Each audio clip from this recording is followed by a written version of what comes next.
মাংস শুকনো পানি উঠে দিই, পানি আছে আর মাংস দিই, শুটকিগুলো দিই। সিদ্ধ হতে হবে না? হ্যাঁ।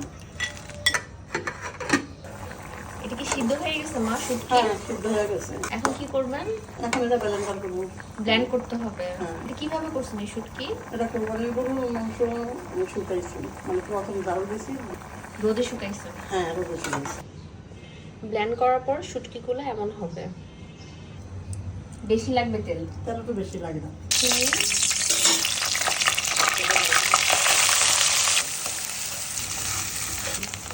লবণ, এবার লবণ দিব, রসুন বাটা, আদা বাটা,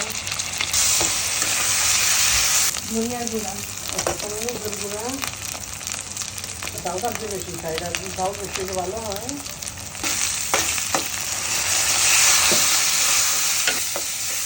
এখন কি কষানো হয়ে গেছে? হ্যাঁ, কষানো হয়ে গেছে। একটু বেশি দিতে হয় রসুন। কি আনাম রসুন হবে? এবার পেঁয়াজটা দিব, পেঁয়াজ এরকম বড় বড় করে বড় বড় পেঁয়াজ করে দিতে। হ্যাঁ, পেঁয়াজটা দিয়ে দিই। পরে ঢাইকা পানি দিবেন? দিব।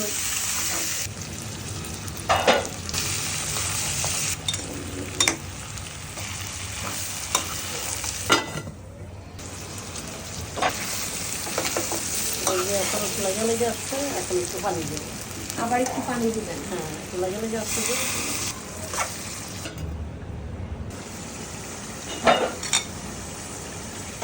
বারবার ঢাকনা করা করে রাখতে হয়।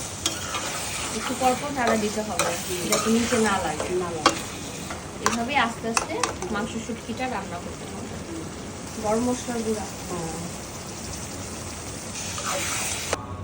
তৈরি হয়ে গেল আমাদের মাংস শুটকি।